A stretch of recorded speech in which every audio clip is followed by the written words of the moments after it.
Every race car driver in the world looks at this facility with a certain reverence. It's the Indianapolis Motor Speedway, and of course, why would you not? Speedway, Indiana, the racing capital of the world. The crowd is here for Lamborghini Super Trofeo North America action, race number 2 of 2 on the weekend. The 5th weekend of competition for Lamborghini Super Trofeo, and the final race in North America for 2024. The World Finals will be in Jerez, Spain in November. What a fantastic facility it is. And take a look at Indianapolis. We know where it is. It's the center of Indiana, but let's take a look at this racetrack, see what the drivers have to face. The long front straightaway, the opposite direction that you would run from here at the Indy 500. Heavy braking, slowest corner on the racetrack is turn 1. A lot of action there. Another good passing zone at the end of Holman Boulevard into turn 7. Heavy braking, good opportunity to get past a car there. You can do it in 12, but it is difficult. And then 14, a very fast sweeping right-hand corner onto the front straightaway, and that finishes a lap here at the Brickyard. Race 2 about to get underway. Welcome in, everyone. I'm Brian Till. Jeremy Shaw will be joining me here in just a moment, but let's take a look at race number 1 before we get to race number 2. From the beginning, Bryson Morris, great job by qualifying on the pole in his number 30 from IMSA Motorsports. He leads to turn 1, but it does not take long for the action to happen. This racetrack is known for it. The 34, Rodrigo Valles into John Hirschberg. That'll be a 10-second post-race penalty for the 34. And then Andy Lee, Luke Berkeley get together. Berkeley around, a 10-second penalty for the 14. What about John Capestro DeBetz? There's Andy Lee in the 64, I should say. They get together, and that's going to be that 10-second penalty, like I said, for Andy Lee. John Capestro DeBetz has a great battle going with the 55. Hannah Grisham, that's the battle for the lead in Pro-Am. And then Nick Persing, a championship on the line, gets into one of his nearest competitors in the championship, turns Slade Stewart around in the 14, and that would be a drive-through penalty. That would have big championship implications. Kevin Madsen aboard the 42. Ashton Harrison with a little argy-bargy, a little push and shove. They both continue. But in the end, championship leader Nick Grote takes the win in LB Cup, and what a great run for Bryson Morris. He wins overall at the Speedway. How special is that? He climbs out of the number 30, celebrates with the team, and like I said, anytime you can win here, Bryson Morris, Loris Cabarrou, big time celebration. Anytime you win at the Speedway, Jeremy, that is a special, special thing. Absolutely right. What a fantastic place this is, and as we saw in the shot of the cars on the pit lane, the shadows now over pit lane. You know, if we were here for the Indy 500 and practice days, happy hour once the sun goes behind that main grandstand off behind Georgetown Road there. But the rest of the circuit bathed in sunlight, and we've got 35 cars for this race, and it's going to be a cracker. This is round 10 out of 12 in this year's Lamborghini Super Trofeo, so just 2 races remaining. Those will take place at the World Finals at Jerez de la Frontera in Spain in November. For right now, though, championships are still very much in play, Brian. Championships very much in play. We'll talk about those in just a moment. But 4 different classes in Lamborghini Super Trofeo, and it's classes of driver, not classes of car. They all drive the exact same Lamborghini Huracan Super Trofeo EVO2. You can tell the difference between the 4 different classes. There's Pro, Pro-Am, LB Cup, and Am. Pro, that orange or copper-colored triangle in the right side of the windscreen on the front of the car, and a little square or rectangular square on the back of the car in that color coding. Pro-Am is yellow, Am is green, LB Cup is blue. So all the cars exactly the same, but you can tell the drivers in the car by those colors. And talk about the championships, Jeremy. You look at it, we saw a championship lead change yesterday in Pro-Am, and Pro has narrowed a little bit as well. Good stuff. And these championships still have 3 races to be decided, but take a look at the front row in the 4 different classes for me. Tell me what you expect to see here today at the 4 different classes. Yeah, lots of action basically. 35 cars. We've got 6 running in the Pro category. We've got 9 in Pro-Am, we've got 13 in Am, and we've got 7 in LB Cup. And if we just look down the pole sitters in each of the classes, Nick Grote, for the 5th time this season, he's a rookie in racing for One Motorsports, drive number 57 car. He'll start 27th on the grid and has the pole in LB Cup for the 5th time this season.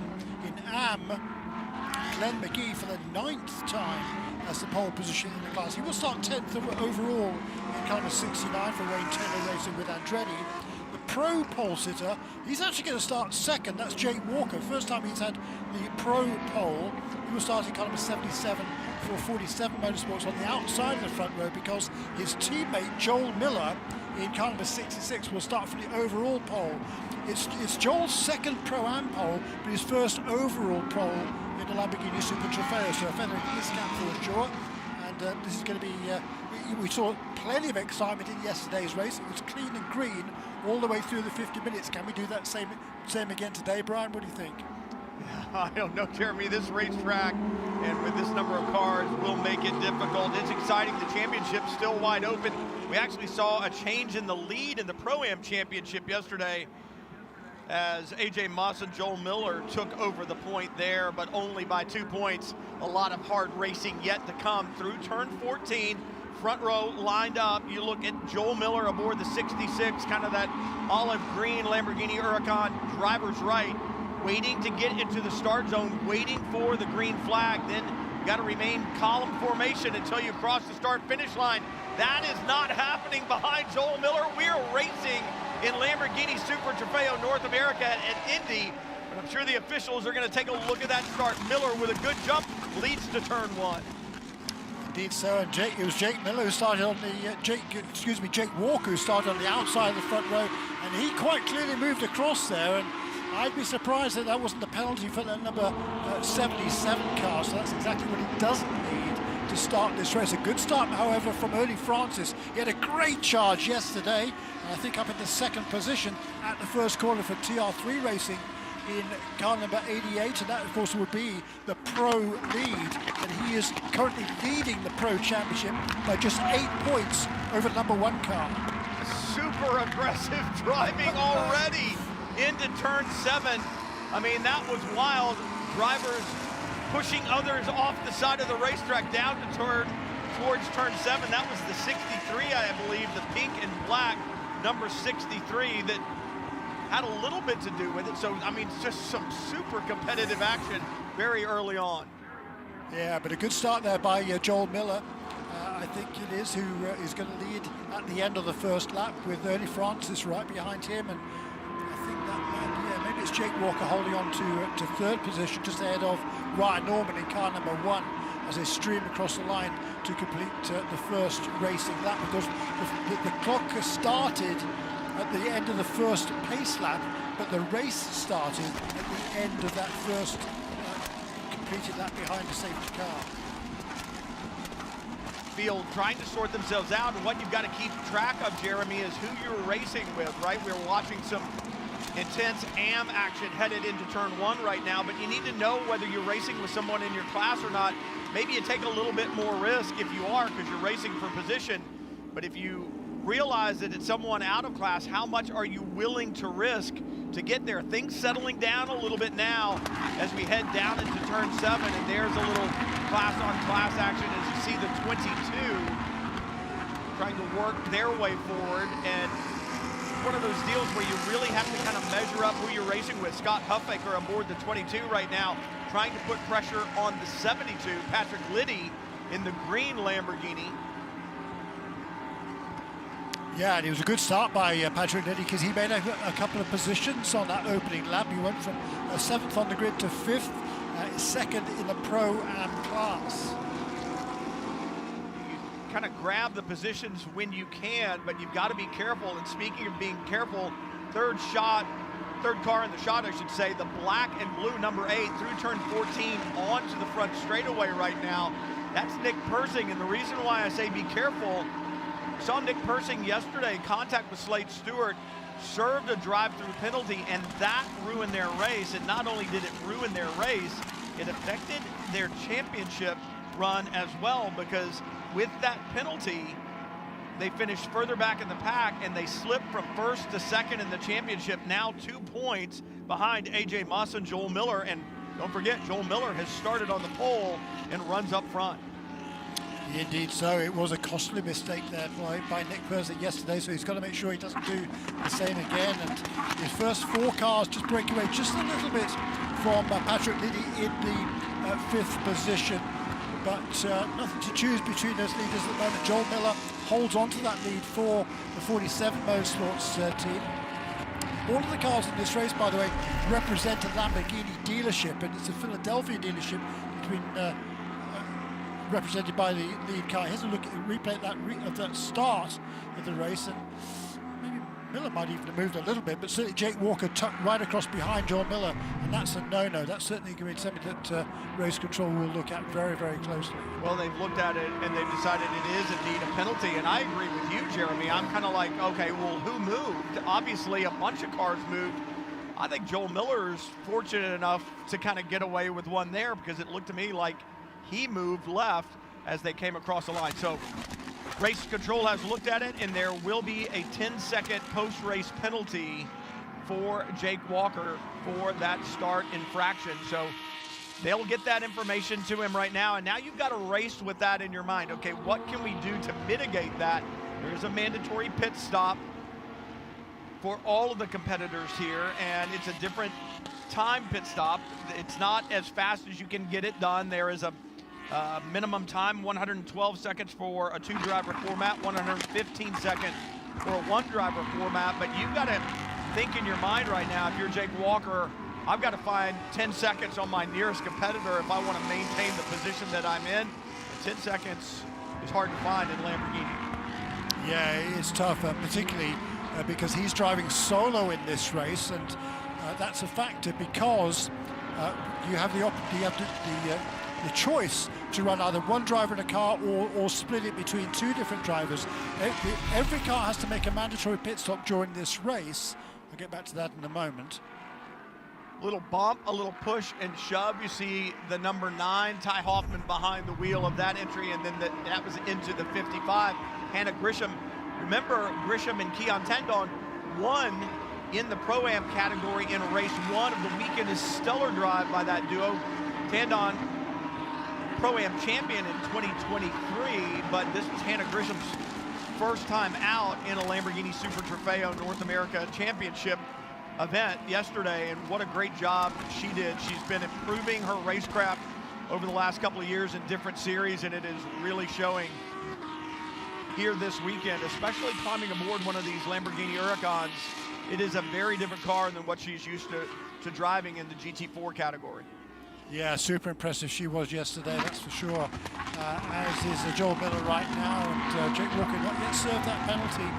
Ernie Francis Jr. set the fastest lap of the race, went 26.175 in that pursuing car number 88 for TR3 Racing. As we can a little bit farther back down the pack, all sorts of close racing going on. And just to talk about this pit stop, it's a mandatory pit stop that every car has to make between 20 and 30 minutes into this 50-minute race. And if you're driving the car solo during this race, the minimum pit stop time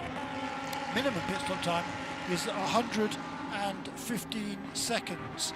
If you're driving with a co-driver, the minimum pit stop time is 112 seconds. And the reason for that is if you're driving it solo, you've done the first half of the race, you know exactly how the car is handling, what the track conditions are like, what to expect from that car.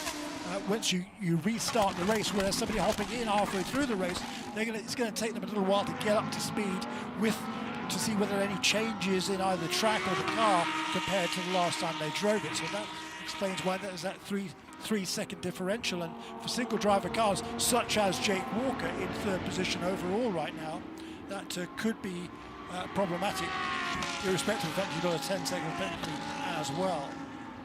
Joel Miller leads in Lamborghini Super Trofeo North America action from the Brickyard down into turn 7 aboard his number 66.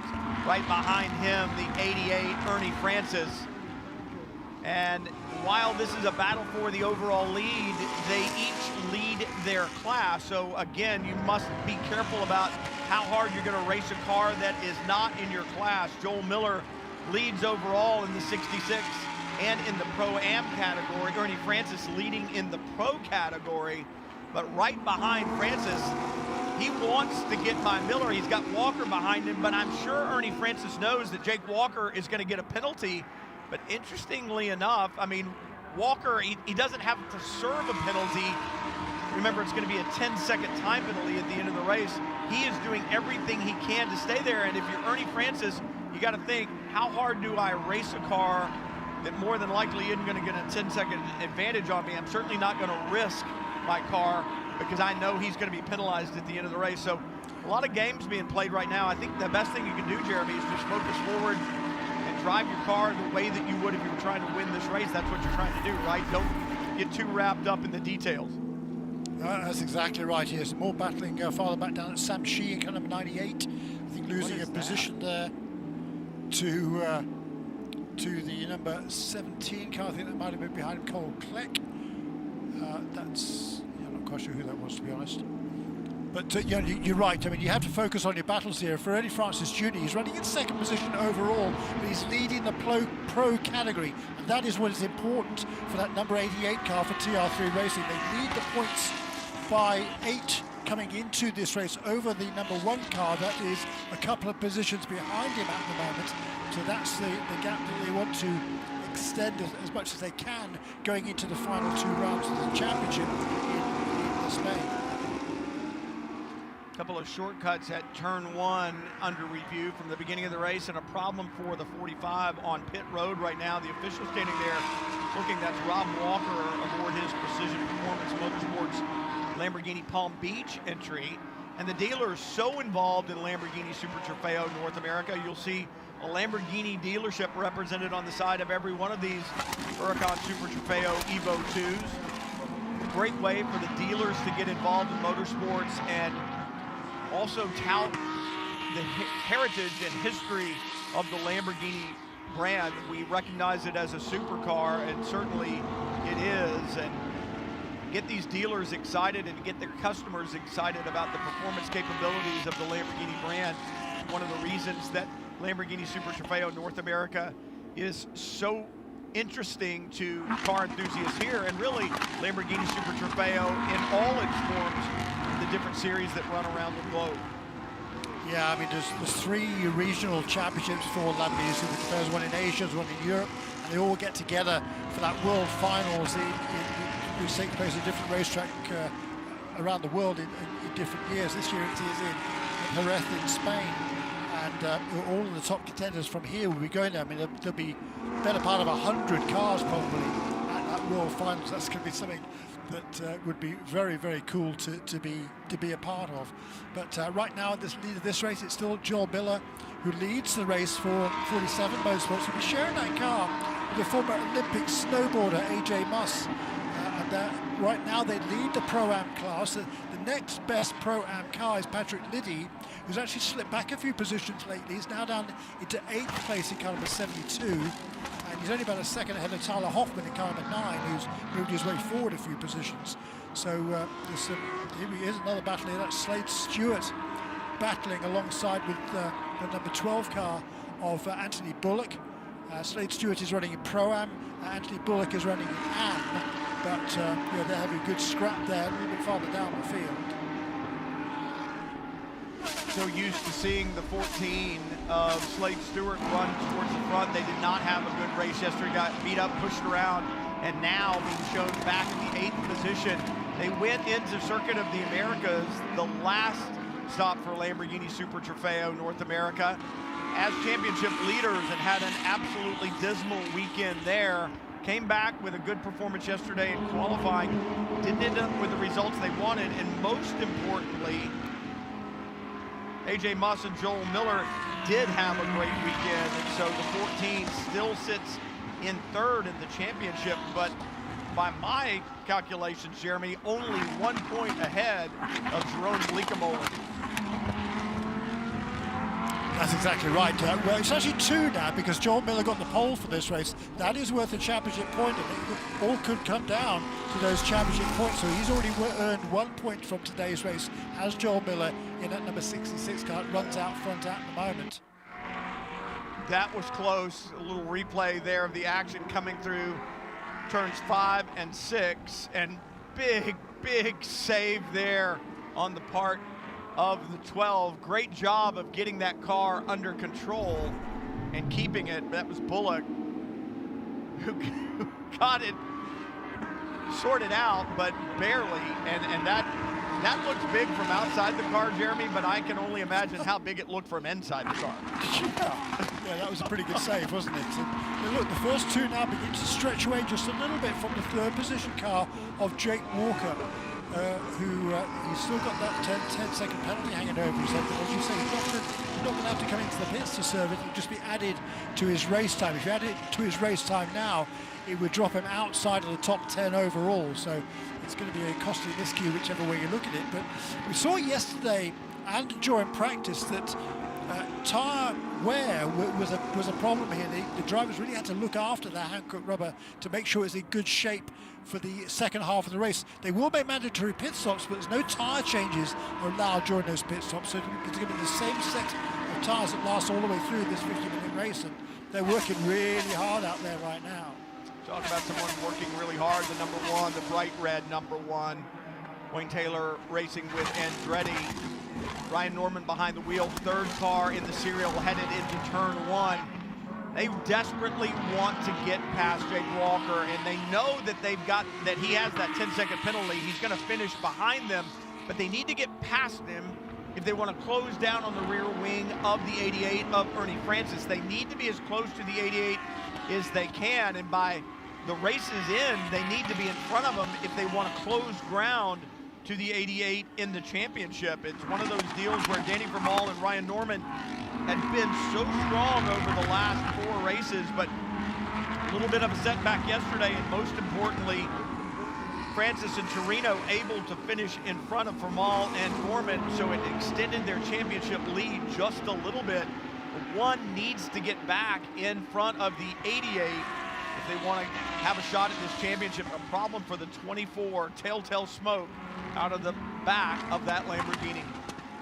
Yeah, it's been a challenging debut in this championship for Seth Lucas there, the youngster from Ohio, as we see car number 47, Dominic Starkweather, one of the AMP category cars moving past, I think it was Sam Shee there at turn 7. And for Seth Lucas, he had a penalty after yesterday's race for incident responsibility, but it actually carried over to today. There was a 5 grid slot penalty for that car number 24. He's still running though. It's a great looking car. That's the car that was run previously this season by Ron Alpatu and Kevin Madsen, but the youngster from Ohio, Seth Lucas, making his Lamborghini debut this weekend. Also, of course, competing in the Tirac 6 hours on Sunday as well, tomorrow as well, in an LMP2 car. So it's a busy weekend for Seth Lucas. The 30 seems to be off the pace a little bit there, Jeremy. You just saw a car stream by easily, and indeed. Yeah, and that's yesterday's winner. Bryson Morris, slow into turn 1, cuts inside the apex curbing there to just stay out of the way. Great professional job. A lot of respect for Bryson Morris, and a lot of respect on his part for his competitors. Didn't want to be in the way. And off song all the way down to turn 7. He's not crazy slow, but definitely off the pace. It's almost like the car might be stuck in a gear, and now we see Seth Lucas has pulled his stricken number 24 off to the side. When you begin to see that smoke, they typically don't get better. People will sometimes go, but yes, they stopped smoking. And I'm like, well, that's because they ran out of oil or fluid to leak, right? So, yeah, not the debut that Seth Lucas wanted, but talented young driver, and we'll see him in the 6 hour tomorrow. Pit window now open. Yeah, so 20 minutes into this race, we see the first car coming to pits in car number 4, Kiko Porto, another contender for the Pro Championship. He will bring that number 4 car for IMSA Motorsports onto the pit, and that's teammates at number 30. Had to be content with second place yesterday. He'll hand over that car to Frenchman Nico Germain, and those two will look to get another strong result here to get themselves into contention. They came into this race just 1 point behind Ryan Norman and Danny Formal, so third in the class and still within 10 points of the championship lead, with this race plus 2 more still to play. Yeah, they're still very much in it, and we saw Porto and Jameen early in the season. 3 wins in the first 4 races and also a podium finish in there, and then all of a sudden they had some problems. They threw in another podium in there, but it's difficult to even get in the top 5. That dropped them back in the championship, and now they're going to make a run for it at the end. They still have time to get it done, as you said, and now we see the 88, Ernie Francis, on pit road. He'll be handing that car over to Giano Torino, and Torino will go out and do battle with the number 1 of Danny Formal when he takes over from Ryan Norman. Yeah, the 4th and 5th place cars also onto pit lane then. So Ernie Francis, the car number 88, he was running in 2nd. Number 1 car, Ryan Norman, was in 4th. He'll hand over to Danny Formal, and Scott Tuffaker, who was running an excellent 5th there, right in contention also for World Speed Motorsports in car number 22, one of many cars now coming onto the pit lane. This is a problem. This is a problem for the 88, and now a problem for the 1. No! This is the battle for the championship, and you saw the gold Lamborghini create a traffic jam. The 88 couldn't get in their spot, and then the 1 of Norman was trying to go around, and they made contact. That's the 29 that they got tangled up with there in pit road, and that is huge.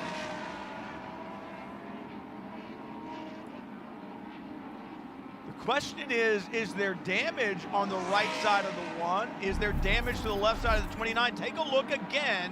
There's the 88. It's the 29 that stalls on their way out. The 88 can't get in. Now they get it refired, and the 1 is already on his way into their pit box. And big time contact there. You've got to be concerned about the right rear on the number 1. Yeah, that was 29 car. That is Martin Fuentes making his seasonal debut in the Lamborghini Series, taking over that car from Peter Ludwig. He was one of the first cars to come into the pit lane on the last time around, but you lose more than a lap here making a pit stop, and that's what caused that problem for the overall leaders as well, as they tried to make their pit stops. No fueling, no tires. You can adjust the tire pressures in Lamborghini Super Trofeo. So crew going to work, helping with the driver, and the crew guys are just going to run around, check the cars. You'll see this up and down pit lane.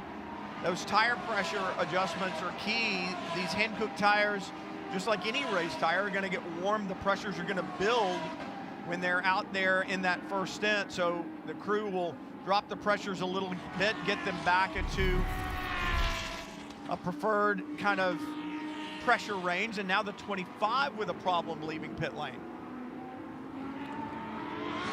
Thanks. I wonder, Jeremy, you and I were talking about this before the race started, about the pit lane speed limiter and high temperatures, and how we saw some problems with cars yesterday. The pit lane speed limiter wouldn't release because the internal temperatures were too high within the car, and it wasn't letting it get back up to speed. Eventually they did. Is that what we saw there on the 25? It could be. It was certainly kind of a fail-safe on these cars to stop them getting too hot. And it could be that it certainly caused a problem for at least a half a dozen cars yesterday. Don't think any of the leaders were badly caught out by it, but it certainly was a problem for some there. And there's the Martin Fuentes returns to the fray with a bit of damage to that TR3 car.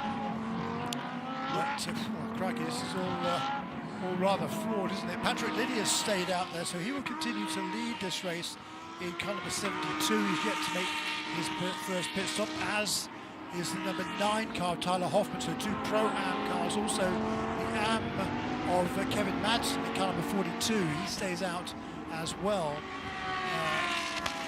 as does Colin Mullen in car number 28. Another debutant this weekend. He'll be sharing that car with local driver Jackson Lee from just down the road in Avon, Indiana.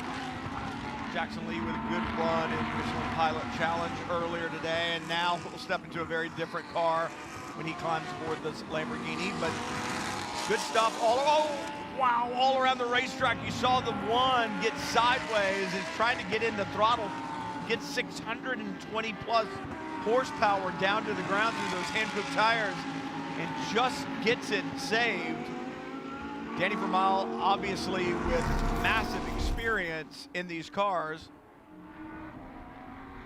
Look here, the 66, AJ Muss up and over the curbs. Right side tires off the ground there. Gives you an idea of how aggressive the curbing can be if you hit it in the wrong place. Also gives you a good idea, Jeremy, of how stiff the platform of the Lamborghini Huracan Super Trofeo EVO2 is, because it just picked up the right side and tipped it over towards the left. It's just that stiff a platform. Yeah, good point. Of course, AJ Muss, he's used to being off the ground, Olympic snowboarder, so he's used to taking air, and he did so again right there. It's up to him now to keep his nose clean and try and come home with a good result here. Joel Miller did an excellent first stint, handed over the car in the Pro-Am lead for AJ Muss. They elected to make their pit stop a little bit earlier than they needed to in order that they wouldn't be caught out by a full course caution. If there's a full course caution, the pits are closed. You cannot make your mandatory stop when the pit stops are closed. And if you miss that window, hey, that's your fault, because you've had 10 minutes to come in to make that stop. Closing down on 22 minutes to go from the Indianapolis Motor Speedway. Lamborghini Super Trofeo North America action. Pit window is open, cars still cycling through. What we've got to keep an eye on now is championships, Jeremy. The Pro Championship is close. Pro-Am certainly close. Only a couple of points between first and second. AJ Muss, Joel Miller own the championship lead right now, but we've got to finish today's race and two more coming up in Spain at the World Final. So things far from settled, but as cars settle down and the order gets settled down on the racetrack after these pit stops, we'll see how our championship looks. A little bit of damage there to the 57. Looks similar to the damage that we saw on the 29. We know why the 29 has it, because of the contact we saw in pit lane. Not exactly sure what happened to the 57 to loosen that bodywork on the front. It's Nick Grote. He's our championship leader in LB Cup. So Grote with a little bit of damage. Rodrigo Valles leads in LB Cup right now aboard the 34, and now the 72 on pit road. Yeah, so Nick Grote was leading in LB Cup in a One Motorsports car number 57, but as you say, he's fallen a few seconds back after that round of pit stops. But crikey, a little bit farther back here is this is AJ Muss trying to stay ahead of, I think that's a pro car of Scott Huffaker. It is who goes through there. That's wise of AJ Muss not to. He doesn't need to have a race with Scott Huffaker. All he's worried about, all he should be focused on, is keeping the lead in the Pro-Am class. If he loses a couple of positions overall, no big deal. Absolutely right, and I think he's got such a great partner in Joel Miller, not only from the talent that Miller brings behind the wheel, but his coaching talent. Going fast in a race car is one thing, learning to win races and win championships is another. Joel Miller knows how to get that done, and I think he's been a great influence on AJ Muss this season. It's why they're doing such a good job and having the results that they're having in the Pro-Am category, and I'm sure Miller on the headset with him when he climbed out and climbed up on the pit box saying, let's be smart about this. Let's be smart about who we're racing with. Yeah. And right now, I think Joel Miller has, AJ Muss has about 9 seconds over the number 8 car of Nate Stacey. There's still a couple of Pro-Am cars, or one, Tyler Hoffman, who leads the race overall in car number 9. And right behind him there is the guy who will take over the lead of this race. That's Giano Torino, who's taken over already. He was one of the first pit stoppers in that number 88 car. Ernie Francis was to hand over to Giano Torino, goes to the inside at turn 12, and Tyler Hoffman lets it go, and Tyler Hoffman will now be onto the pit lane. Actually, the 30 minutes has already elapsed. So, has he come into the pits? I'm sure he has, actually. I'm showing Bryson Morris on my timing and scoring screen as having pitted. No, Tyler Hoffman I'm talking about. Right. That's the only one I'm showing that hasn't pitted yet, and I don't know if he might actually be in pit lane, but Tyler Hoffman doesn't show as being pitted either. You're right, Jeremy. No, and he's leading the race overall and has missed the pit stop window. So that's a strange mistake. Tyler Hoffman and Wesley Slip, they've been driving this championship now for a couple of years. Precision Performance Motorsports, they know the drill. They've had a lot of success in this championship over the last several years. So curious that number 9 car there is quite clearly running in second position on the road, coming down from turn 7, right behind Tyler Hoffman now. Of course, Hoffman is a lap ahead of all these guys except for the number 8 car just ahead of him, because he has not yet made his mandatory pit stop, and into second position effectively in the race is Nico Jamin in that black and red car that's running right behind Tyler Hoffman as they head toward turn 12. Yeah, interesting. Don't know if his radio is not working, Tyler Hoffman, and hasn't gotten a call. He heads to pit lane now, but Jeremy, it's too late for that. Too late. Yes, it is. That's going to be a post-race penalty for the number 9 car, and a very costly one too. That'll drop right out of contention. Had a good run going right up until they didn't, so maybe that radio call was missed. Understand car 17 will be getting a penalty for incident responsibility with the 98. It'll be a 10-second post-race penalty and a little push and shove and argy-bargy onto the front straightaway. Man, that's an area of the racetrack where you don't want to get mixed up, because the impact and the effect could be absolutely huge with the wall there. That is a very fast corner. Luke Berkeley getting around Keon Tandon, and now closing in on, I believe it's the 69 just in front of them, of Anthony McIntosh. It was 69 earlier that I misidentified as the 63. I couldn't quite see the 9 on the side the way that I could have or should have, but McIntosh and McGee, remember, they are your championship leaders by a lot and pulling away in the AM category. That's a driver pairing that's run together not only here, but around the world in Lamborghini and other classes. And their experience together certainly shows. And this is some hard-nosed racing going on right now, Jeremy.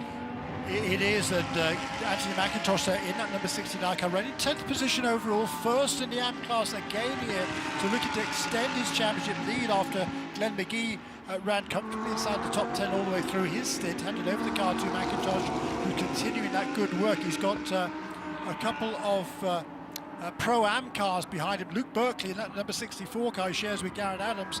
We've seen how aggressive he can be over the last few races, and I think they're very wisely, Anthony McIntosh let him have plenty of space to go through the inside as they head onto the front straightaway here. The other car lurking behind McIntosh is Keon Tandon in the car that won the Pro-Am class yesterday, car number 55. Excuse me, number... Yeah, 55. Yeah. Tandon with aggressive move into turn 1, not overly aggressive, gets it done, and obviously McIntosh knows that he's there, knows that he's not racing with him, so he made him work for it, but he gets by, and now what that allows is for the 55 of Tandon to concentrate on closing back down on Luke Berkeley in the 64, that beautiful purple Lamborghini headed into turn 7. It's going to allow Berkeley and Tandon to get that battle back together if Tandon can get back to the rear wing of the 64.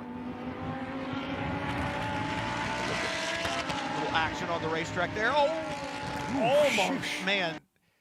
For Danny Vermael, he dodges a bullet there. The 44 gets wide, drops a wheel, and almost comes back to, maybe not as close from that camera angle, Jeremy, but that one took my breath away a little bit. Yeah, no kidding. That was a good save there. That was Andrew Strobert, I think. Strobert, one of the LB Cup contenders. He's a lot down to the leaders, but hanging on to that one. Very impressive there, must admit. Danny Formaldo in car number 1, he dodged that bullet. He's trying to track down Nico Jamin, who's in second position. Danny Formaldo currently running in third in car number 1. For Formal, easy for me to say, right? And Ryan Norman, they need to get by the 4, and then they need to get by the 88. Otherwise, Torino and Francis aboard the 88 are going to continue to stretch their lead in the championship for Torino and Francis, their TR3 Racing Lamborghini this weekend has been absolutely magical. Good run yesterday to finish third, but they've been very, very strong, and most importantly, they finished in front of the #1 yesterday, and they've got a good run going now. That was Steven Sorbara, another of the LB Cup contenders, making a bit of a hash of that corner, but gets underway again. Oh, does he get turned? Not sure. Does he get help from the car behind? No, does it on his own. That other camera shot looked like perhaps got some help, but talk about racing all around the racetrack. Here's a little action here. The 42 now down onto 48. The 17 almost gets it on the inside. And it's one of those things, Adrian Kunzel aboard the 42. I don't think he knows the third car is there. Well, he doesn't know that the car beside him can't move down towards the apex, right? True that, and that was a three-car battle for second position in the AM class. Adrian Kunzel in car number 42 had it briefly for David Starboard in the 48 car, and Al Morey, who's another local driver from the Indianapolis area, in car number 17. Al's managed to get past both of those two, so now up into second position in the class and 14th overall. That's in car number 17.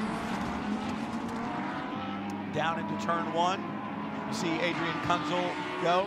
McIntosh leads the AM category. Joel Miller actually it's AJ Moss. Timing and scoring is continuing to show Joel Miller, but obviously it has to be AJ Moss. They came in, did their pit stop in their driver change, so Moss has taken over. Giano Torino leads in pro in the 88, and Rodrigo Valles aboard the 34 in LB Cup, the 4 different class leaders. Is down the front straightaway. Giano Torino, that bright orange 88 across the yard of bricks one more time. Closing in on 12 minutes to go, but a problem for the 25. Gets it refired and is back underway, and I was wondering, Jeremy, if that car was going to be able to get refired. I certainly didn't want it to bring out a full Porcello, and I don't think anybody else did either. No, indeed, that's and Andre Lagatisha there in the second of the Alliance Racing entries. He's had some difficulties in this race. Is he far enough off the racing line not to be causing a problem there? I hope so. But it's a dangerous place, Jeremy, because that's the outside of turn 14, and the only thing that separates him from the racing line is about 10 feet of grass. So we'll have to see what the officials say about that. It's kind of a precarious place to be. 34 doing a good job, leaving the door wide open and allows Torino through. That's Valles in the 34, the leader in LB Cup, and that's good awareness. Don't know if he had a spotter in his ear telling him the 88 was coming, but good job of staying high and letting the 88 through, and we'll see. Well, those two are teammates of TR3 Racing, so Rodrigo Valles leads the LB Cup category. Just got to let down over to the overall leader, which is his teammate at TR3 Racing, Giano Torino. And not far behind Valles, though, is Nick Grote in that number 57 car. He's only 2 or 3 seconds behind him, and he's been the class of the field in LB Cup all weekend long. Diving into turn 1 around Valles is the number 4, Nico Jamin, trying to give chase and hunt down Giano Torino. Remember, Kiko Porto, Nico Jamin, third in the championship, only 1 point behind Danny Formal and Ryan Norman. They need to chase down the 88 too. Talk about having a target on your back. Giano Torino, Ernie Francis are within striking distance in this championship of both the 4 and the number 1, but the 4 and the 1 have to get there, and that's the problem. The 88 has just been super quick all weekend long. It has. It's been a really fine performance by that. Yeah. Pick a line. Andy Lee in the pink unicorn car there goes to the inside of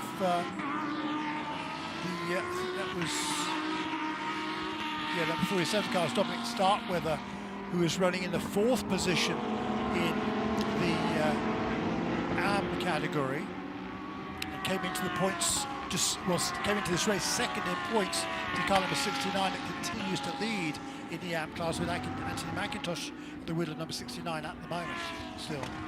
John Capestro Debets aboard the white, green, and black Lamborghini, the number 46, through turn 7, I should say, trying to work his way up, well back in the order, 8th in Pro-Am right now, but he is picking off cars left and right. He's bringing the 14 of Andy Lee with him. It's Andy Lee in that bright pink 14, and they have their sights set on moving forward, both of them well back. That's 8th and 9th in the category. This is a late move down into turn 1 by the 64, and I think, does he get away with it or not? Side by side with the 8. This is a battle for position. Berkeley aboard the 64, Nate Stacy aboard the 8, and indeed, Berkeley gets by with that one, and that, man, that one was close, up on the apex curbing, Jeremy. Yeah, absolutely. That is a battle. That's a critical battle there, particularly for number 8 car. As you're right, I mean, these are all Pro-Am cars diving for position. The green and yellow car is Blake McDonald, who's running in the 7th position overall, and then those cars right behind him. Martin Fuentes has been charging along here in the 29 car. Is he a lap down? Keon Tandon slips past Nate Stacy as well, and the gray 55, winner from yesterday, and this is going to have big implications in the championship for Nate Stacy and Nick Persing. Indianapolis has not been kind to that duo.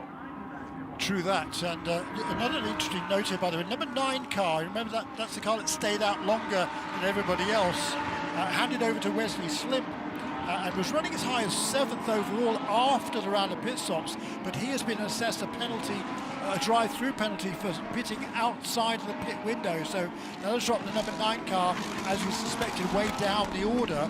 That's elevated this battle that we're watching to 2nd position in the Pro-Am class behind the number 66 car of AJ Muss, who's continued to hold a pretty handy lead over this gaggle of cars. Now Blake McDonald aboard that bright green 72, green and yellow. He's under attack. Berkeley has slipped through. The 55 of Tandon has slipped through, and now McDonald under attack from Nate Stacy, the black and blue number 8 through turn 7, trying to move forward. And as I was saying, for Nate Stacy, kind of headed the wrong direction when both the 64 of Berkeley and the 55 of Tandon got by him. He doesn't seem to have the car underneath him that the 55 has, or the 64. Yeah, true.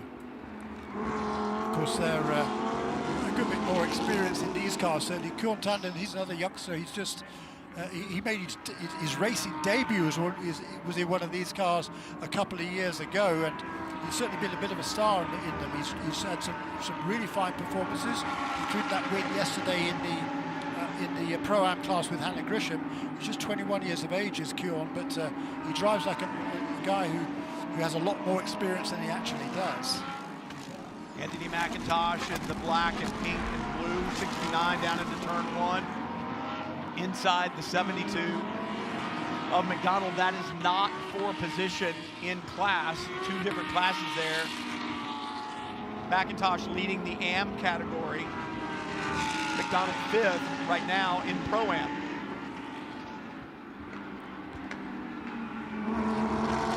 John Torino, meanwhile, having to deal with slower traffic and really heads-up driving by some of these cars that are a little further back in the order, letting the leaders through. 5 minutes to go. Torino on the front straightaway, and time running out for Nico Jamin. Danny Formal really not even in the shot anymore on the front straightaway. He's almost 7.5 seconds behind Gianno Torino. So Torino and Ernie Francis may have a very good weekend here at Indy. They finished on the podium yesterday in 3rd.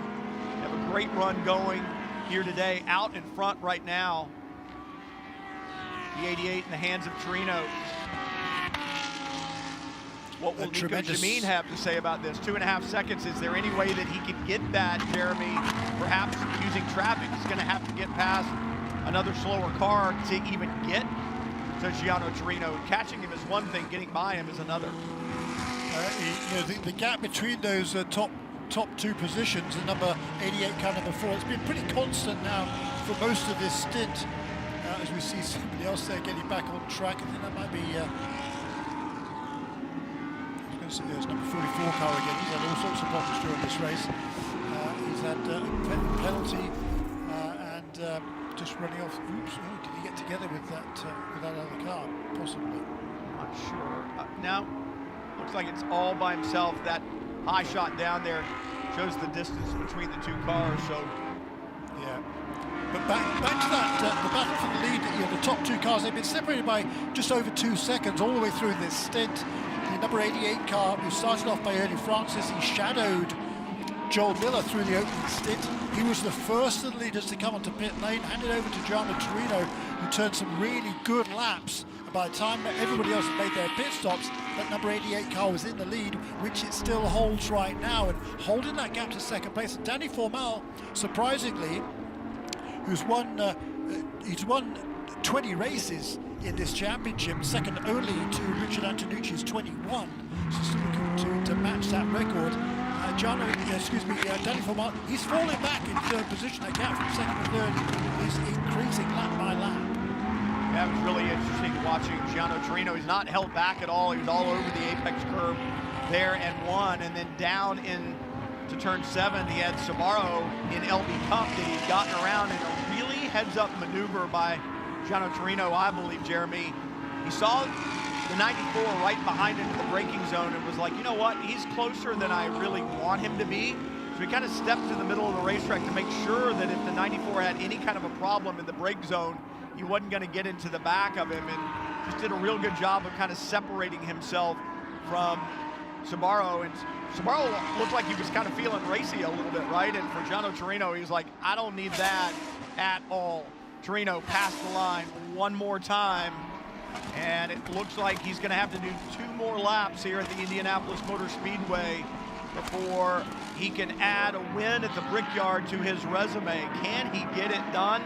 Obviously, Nico Jameen's going to try to have something to say about that. The 66 of AJ Moss and Joel Miller still lead in Pro-Am. Sounds like a broken record, but Anthony McIntosh, Glenn McGee lead in AM, and Rodrigo Valles in the 34 leads in LB Cup. Yeah, but Valles' lead over Nick Grote has come down to 2.6 seconds, and the gap is the battle for the lead in Pro-Am. It's that kind of the grey car or the khaki car, number 66 of AJ Moss, who still leads in Pro-Am, running into 6th position overall. But that car behind him, that kind of purple and pink car, that is Luke Berkeley, who is definitely closing in. Less than a second and a half between them, with less now than 2 laps to go. That's the battle for that Pro-Am lead. Berkeley slightly quicker last time around. Meanwhile, Gianno Torino swings on to the front straightaway one more time. Should see the white flag this lap, and indeed he does. He'll hear that familiar thump as he goes over the yard of bricks at the start-finish line. And the next time he hears that, the next time he feels that, he will be a winner at Indianapolis Motor Speedway if he can stay in front. And here is that battle that you were just talking about, Jeremy. Luke Berkeley has gotten past AJ Moss and has taken over the lead in Pro-Am, and he's going to do it as he comes to the line to get the white flag, 1 to go. Yeah, slight mistake there from AJ Moss, but the key for him now is not to get flustered. Okay, he's lost a position, but the number 64 car is really not in the championship chase. He's way out of it in terms of championship points. If AJ Moss can finish in second, ahead of Kjorn Tanden, yesterday's winner, who is also closing behind him, that's all you need to do. Even a third place finish would be good, because their main rivals for the championship, the car number 8 of Nate Stacey, he's about 5 seconds farther back down the road in 4th position in the class. Yeah, you'd like to keep as many cars between you and your nearest competitor so that you could get the most points gained that you can, but take what you can get, just be in front of them. Speaking of taking what you can get, how about taking what you earned? And for Ernie Francis and Gianno Torino, they have earned their finishes this weekend onto the front straightaway one last time, looking for yet another win, and they will take it at the Brickyard. Young men, put your name in the book. Ernie Francis, Gianno Torino have won at the Indianapolis Motor Speedway. Really impressive drive, fourth win of the season for them, and in the LB Cup class, Rodrigo Varales is going to win the category. There he comes across the line there. The damaged car behind him, with that damage to the left front is Nick Groves. He will finish second, so will maintain the championship lead. And in third position, in that class will be Rocky Baldock. In the Pro-Am class, Luke Berkeley does take the win, and AJ Buss does hang on to second position ahead of Kjorn Tanden, so great job there by AJ Buss, having taken over from the early leader and overall polster to Joel Miller.